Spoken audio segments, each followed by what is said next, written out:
Standardised testing in cohorts. Schools often have different forms of testing that are placed into standardised testing. In this instance for Year 10, we're looking at oral testing. The stacked bar charts look at general ability, numeracy, reading, spelling and writing. The dark green bar represents top performers.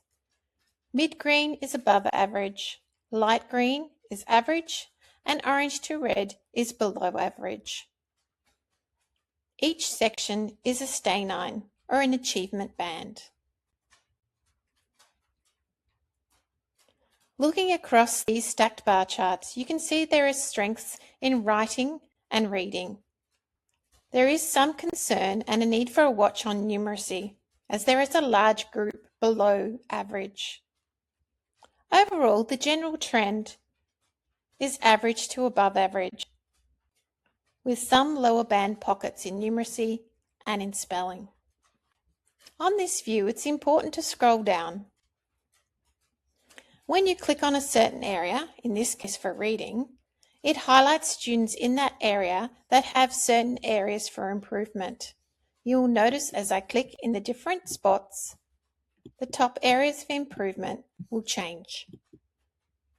In this case, for example, for reading and 23%, these areas here are the areas that need improvement. It means that students were not able to answer these questions. To find out which students, you can click on the blue box and it will bring up exactly who was able to answer and whether it was in the zone of proximal development. It's important to make sure when you do this that you're looking at the right box that corresponds with the one that you have chosen up the top. This view also enables you to toggle results by student, gives individual detail and also points out growth. Growth is calculated according to what section you're in, so in this case reading, and how it compares to last time the same test was taken. Thomas, for example, has had 18.4% growth in reading ability since the last test. Some test types do not enable us to perform a zone of proximal development analysis. When clicking on numeracy and reading, you could see there is another representation.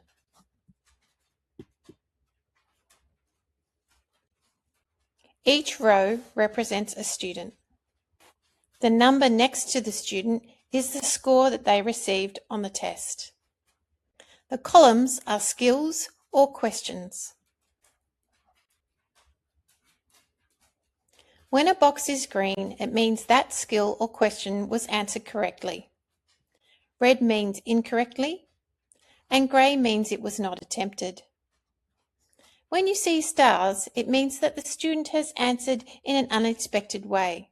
So for example, it may be a strong student that has got something incorrect, or it may be a weak student that has got something correct in an area that they normally wouldn't. Clicking on each of the squares gives you more detail. In this case, clicking on the red square with a star means that for this student, the answer was incorrect, but it was within the zone of proximal development. So it would be expected that with some assistance or direction, a student could get this question correct. The heat map allows you to look for patterns within a student, looking across horizontally, or within a group. For a student, you can look for where red clusters. Where there is a cluster of red, it means there is a systematic misunderstanding somewhere. The clusters of red for students can help you to identify where that student may need assistance. When looking at the cohort as a whole, we again look for where the reds are clustered. Scattered reds means there is inconsistent understanding. If there is a column where there is a lot of red, it may be that that particular skill or question needs reteaching. Blocks of red means that there may be below readiness across the cohort. Overall, the heat map can help teachers to identify patterns in individual students, or if we're looking at groups, areas to target. It can also assist teachers to group students together for targeted teaching. For this same group, let's have a look at NAPLAN. Scrolling below, you can see more detailed information again of the scores for the students and the percentiles for the state and the school where possible. Toggling onto the different tabs, you will see different representations. Grammar and punctuation, numeracy, reading, and spelling, in this case for NAPLAN, are represented by Sankey diagrams, which demonstrates students' progression through the adaptive testing. Students begin at an expected level, in this case GA 1, 2 or 3. You can see the bands light up as you hover over. Students will then move through the different grades or the different levels. As students get questions right, they will be either raised to the next level or lowered to a level below. Questions increase in difficulty as they move to the right. GF represents the finishing level. Sankey diagrams to indicate progression through an adaptive test gives you an insight into the learning trajectory of students. Students may start at the same level but progress differently through the test. It can indicate confidence versus struggle, and it can definitely demonstrate differentiation between a cohort.